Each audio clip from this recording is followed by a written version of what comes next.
بسم اللہ الرحمن الرحیم۔ السلام علیکم ورحمۃ اللہ وبرکاتہ۔ میں ہوں اقبال سحر اور آپ دیکھ رہے ہیں real news world.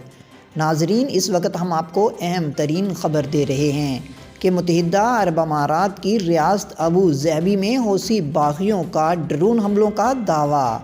Oil tankers میں دھماکوں سے کم از کم ایک پاکستانی سمیت 3 افراد جاں بحق ہو گئے۔ عالمی میڈیا کے مطابق متحدہ عرب امارات کی ریاست ابو ظہبی کی پولیس کا کہنا ہے کہ بندرگاہ کے علاقے میں 3 آئل ٹینکروں میں دھماکوں سے ایک پاکستانی اور 2 انڈین افراد جاں بحق ہوئے ہیں۔ اماراتی نیوز ایجنسی وام کے مطابق ابو ظہبی پولیس کا کہنا ہے کہ 3 ہلاکتوں کے علاوہ دھماکے کے بعد لگنے والی آگ سے 6 افراد زخمی بھی ہوئے ہیں۔ واضح رہے کہ ان دھماکوں کو مبینہ طور پر ڈرون حملوں کا نتیجہ قرار دیا جا رہا ہے، جبکہ یمن کے حوثی باغیوں کا کہنا ہے کہ وہ متحدہ عرب امارات میں کی جانے والی فوجی کارروائی کی تفصیلات جلد منظر عام پر لائیں گے۔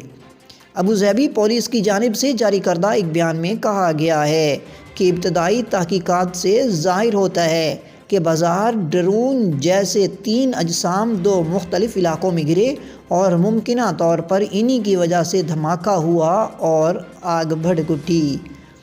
مقامی حکام کا کہنا ہے کہ اس واقعے کی تحقیقات جاری ہیں اور تفتیشی رپورٹ میں تفصیلات جاری کی جائیں گی۔ ادھر خبر رساں ادارے روئٹرز کا کہنا ہے کہ پولیس کا کہنا ہے کہ پیر کے روز ابو ظہبی پورٹ کے نزدیک مصفہ آئیکیڈ 3 کے علاقے میں 3 آئل ٹینکرز دھماکے سے پھٹ گئے، جس سے آگ بھڑک اٹھی۔ خیال رہے کہ اس مقام پر لگی وہ تیل کی ریاستی company Abu Dhabi National Oil Company ADNOC کے تیل کے ذخائر کے قریب واقع ہے۔ ابو ظہبی کی بندرگاہ کے علاوہ ایئرپورٹ کے علاقے سے بھی آگ لگنے کی اطلاعات موصول ہو رہی ہیں۔ برطانوی نشریاتی ادارے کا کہنا ہے کہ ابو ظہبی میں آئل ٹینکرز پھٹنے کی اطلاعات کے بعد حوثی باغیوں نے اعلان کیا ہے کہ وہ ان حملوں کی تفصیلات جلد ہی منظر عام پر لائیں گے، جن کا مقصد متحدہ عرب امارات کو نشانہ بنانا ہے۔ حوثی باغیوں کے فوجی ترجمان یحییٰ سارے نے ایک ٹویٹ میں کہا کہ باغیوں کی مسلح افواج نے کہا ہے کہ وہ آئندہ چند گھنٹوں میں متحدہ عرب امارات میں اہم عسکری آپریشنز کی بابت تفصیلات فراہم کریں گے۔ حوثی باغیوں نے یہ بھی کہا ہے کہ یہ آپریشن گزشتہ 7 سال سے جاری جنگ میں کلیدی حیثیت کے حامل ہوں گے۔ واضح رہے کہ متحدہ عرب امارات سعودی سربراہی میں قائم اس عسکری اتحاد کا حصہ ہے جو یمن میں حوثی باغیوں سے برسرِ پیکار ہے۔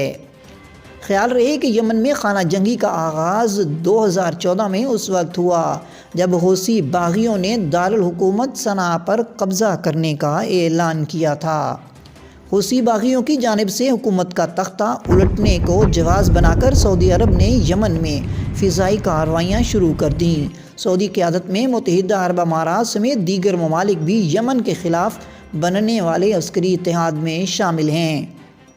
یمن میں ہونے والی خانہ جنگی میں اب تک ہزاروں افراد جاں بحق ہو چکے ہیں اور اس تنازع کی وجہ سے لاکھوں افراد قحط سالی کا بھی شکار ہیں۔ واضح رہے کہ یہ واقعہ ایک ایسے وقت میں ہوا ہے جب جنوبی کوریا کے صدر مون جے ان کی دبئی کے ولی عہد سے ملاقات طے تھی، لیکن غیر معمولی حالات کی وجہ سے اس ملاقات کو ملتوی کر دیا گیا ہے۔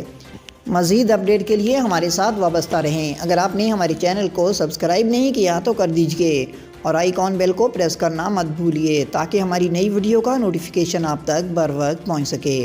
کامنٹ باکس میں اپنے خیالات کا ضرور اظہار کیجئے۔